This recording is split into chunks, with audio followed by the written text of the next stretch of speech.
Someone else who sounds like was definitely in the wrong country in the end was the Afghan national who is now in custody for attacking 2 National Guard troops in Washington, D.C. today, just around the corner from the White House. It was an ambush, truly horrific. He came from around the corner, ambushed these National Guardsmen who are now fighting for their lives in hospital.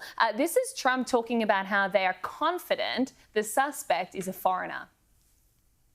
We must take all necessary measures to ensure the removal of any alien from any country who does not belong here or add benefit to our country. If they can't love our country, we don't want them.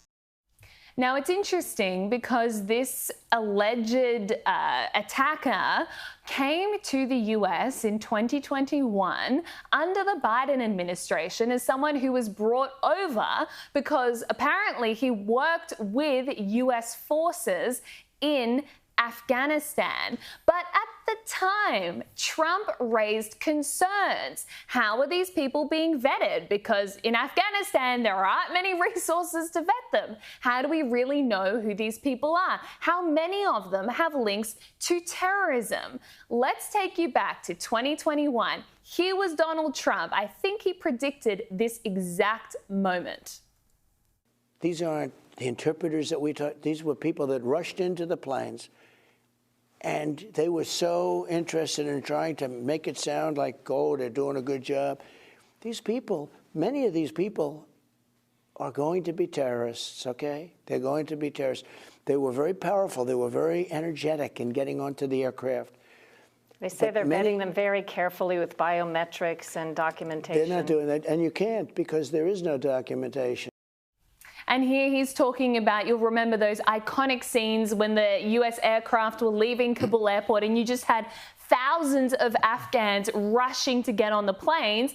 And again, who are these people? Well, evidently, one of them has turned out to be an alleged terrorist at this stage, from what we understand. So, James, what was so interesting was then how the media reported all this. You would think it would be pretty clear-cut what's happened, but no. Well, the National Guard were in Washington, D.C. at the behest of Donald Trump to crack down on crime, and MSNBC seemed to suggest that people in general, not just this Afghani immigrant, were just annoyed by the presence of the National Guard.